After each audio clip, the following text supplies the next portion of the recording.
thoughts on Inscryption. This is one of the most unique and creative video games I have ever played. Full stop. I will not qualify ever. Full stop. That's what I mean. I play a lot of video games. Beyond the games I play, I watch a lot of video games. I read a lot about video games. Games I know I'm never going to get to, I will just flat out go watch just the ending on YouTube. I love games.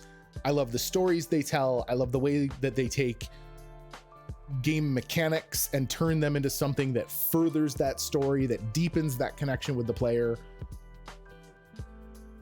This game does that, but then does it on like 4 meta levels.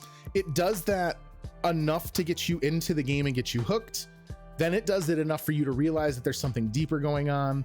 Every time you get comfortable in this game, it just goes, here's more shit. Yo, thank you so much, Floof.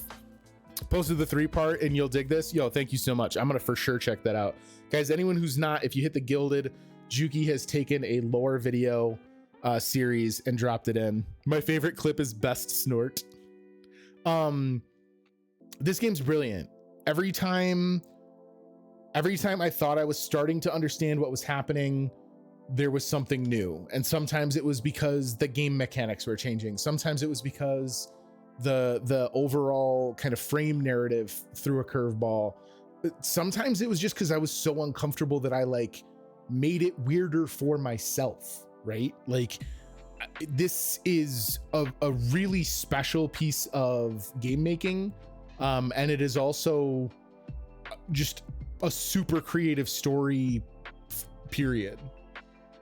I have seen nothing but praise for other games from Daniel Mullen Studio, and they have immediately had their stock raised in my eyes to try his other games because of just how engrossing and clever and experienced this was. It's a weird thing to juggle because of the way games work. There are some games that are built in such a way that the player is so engrossed in the mechanics that they're constantly engaging with those mechanics and the feedback loop feels good.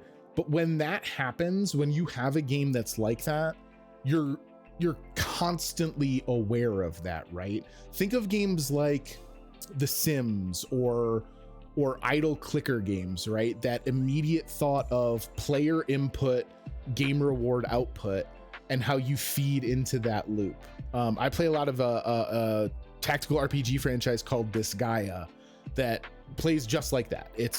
This is what I do as a player so that I can reap rewards for my game character. And it's not a bad thing to be acutely aware of mechanics like that, but it does make for a different interaction with the game medium.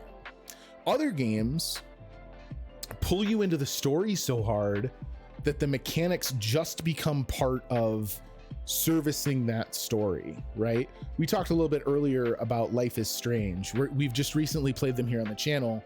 Those games, the story is incredible. I'm so eager to learn more about a character, or to learn more about the mystery, or to choose the right choice to get the outcome that I want, that I'm not thinking about the fact that I'm controlling the flow of time or reading someone's emotions. The mechanics blend so seamlessly into what you're doing to progress the narrative that they just become a part of it. What's weird is that somehow Inscryption does both halves of that. You're always acutely aware of the bananas game mechanics that just keep snowballing and getting more and more outrageous. But the game's story continues to develop and push you along as well. It's a super bizarre balancing act that I genuinely don't think I've ever seen in any other game. It's really cool. I saw quite a few people lose interest in the game once it went 8-bit. Even Co-Carnage stopped playing it once the Leshy part was over. Oh no. Oh, that's awful. And I linked the hour-long video for the ARG watch. Yo, let's go. Thank you so much, Juki. Guys, I love this. I thought this was amazing.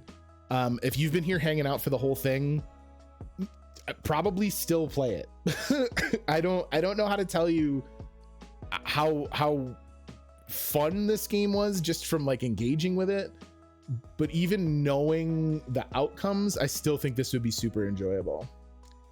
That's like stopping Nier at the first ending. You know what, Afterlife? I'm glad you brought up Nier. That's actually probably the closest game I can think of to Inscryption as far as like a merger of like really bizarre, like heady meta concepts to go along with a gameplay loop. There's actually more going on with that comparison than I think I would have accepted at first blush. Man, this was good.